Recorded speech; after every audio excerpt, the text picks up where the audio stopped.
Balitang sportsman tayo sa NBA. Isang panalo na lang at mapapasakamay na ng Los Angeles Lakers ang 2020 NBA title ng palunin ng Miami Heat, 102-96 sa Game 4 ng NBA Finals.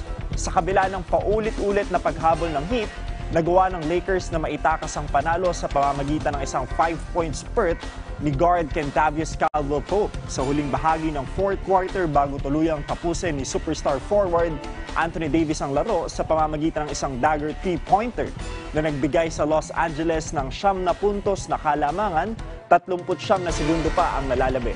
Muling kumamada para sa Lakers si four-time MVP LeBron James na nagbuhos ng 20 points sa second half matapos malimitahan sa 8 sa first and second quarters. Sa kabuuan ay mayroong 28 points, 12 rebounds si James para sa Lakers na maaari nang tapusin ng serye sa Sabado.